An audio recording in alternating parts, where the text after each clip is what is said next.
La Corée du Sud, qui détonne par la vivacité de sa démocratie dans une région au régime conservateur d'un côté et autoritaire de l'autre, est aussi un pays où s'exerce une misogynie patente.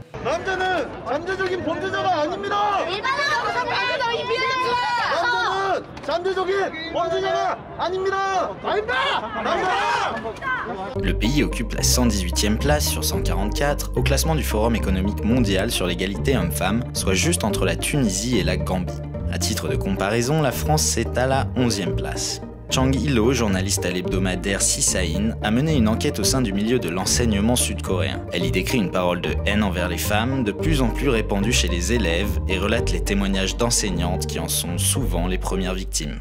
제 기사에도 썼던 그 남학생 11명이 교실에서 여교사 앞에서 자위를 했던 거라든지, 혹은 뭐 이건 굉장히 일상적이라고 했는데 그 이제 여교사들한테 뭐 가슴이 크다라든지 다리가 예쁘다든지 뭐 이런 언어 성폭력 같은 경우는 굉장히 애교 수준이라서 좀 못 들은 척하고 넘어갈 때가 많다라고 하시더라고요. 그러니까 뭐 근데 어쨌든 이제 10대들은 좀 계속 그러니까 실험해보는 시기라고 해야 될 것 같은데, 그러니까 자꾸 이제 나쁜 말이나 행동이라는 걸 알면서도 이제 상대의 반응을 보기 위해서 던져보는 거죠. 근데 상황이 이런데도 불구하고 어쨌든 이제 뭐 젠더 이슈와 관련해서 스스로 이제 자기 점검을 한다든지 아니면 공부를 한다든지 이런 교사들은 굉장히 소수였고, 그냥 애들이 철이 없어서 그런다, 아직 뭘 어려서 뭘 몰라서 그런다 이런 식으로 하고 넘어가는 경우가 많았습니다. 예. Che Dok-hyo is one of the organizers of a men's rights group. The seminar he's conducting today is called The Difference Between Men and Women. 다시 말해 내가 볼 때는 그 여성은 성관계를 한 번도 해본 적이 없는 여성 같다는 생각이 들고, 그런 여성들이 단 그 여성만이 아니라 현재 권력 측면의 여성들 중에 남자와 한 번도 안 만나고 잠 한 번 같이 앉아본 여자가 수두룩하다는 생각이 들어요. 내가.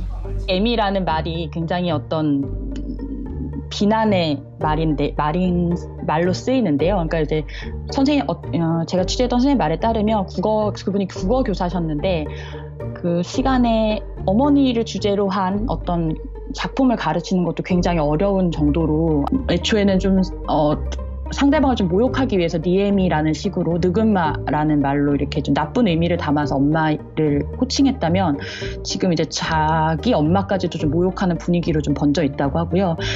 이게 제가 취재한 선생님에 따르면 어쨌든 돌봄 노동 자체를 여성이 주로 하고 있다 보니까 이게 자연스럽게 좀 여성이라고 하면 억압하는 사람, 게임하지 말고 공부하지 말고 이런 말을 하는 사람들이 학생들 입장에선 다 여성인 건 거죠. 그러다 보니까 좀 엄마를 대상으로 한 어떤 모욕적인 말들이 좀 멋있는, 당연한 이렇게 된 분위기가 좀 있는 것 같습니다. 예.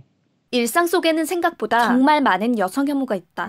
한국 여성을 김치녀라며 싸잡아 욕하는지, 여자들은 멍청해서 남자한테 안 돼 라고 대놓고 말하는지, 강간을 하거나 데이트 폭력을 휘두르는 짓만 여성 혐오가 아니다. 드라마, 예능, 광고, 음악, 학교, 회사, 술자리, 인터넷 짤까지 모든 구석구석에 너무나 익숙하고 자연스럽게 끼어 있다. 고민하시는 교사분들만큼이나 고민은 많은 것 같아요. 그러니까 가장 이제 많이 취재를 하면서도 했던 질문이 과연 어떻게 키워야 될까라는 거였는데, 근데 이제 뭐 현장에서 좀 시간을 쪼개서 이제 성평등 교육을 하시는 이제 교사분들의 경우 가장 또 학부모들한테 가장 또 많이 듣는 이야기가 약간 쓸데없는 짓 하지 마라 라는 말이기도 했다고, 그러니까 말을 듣는다고도 하더라고요.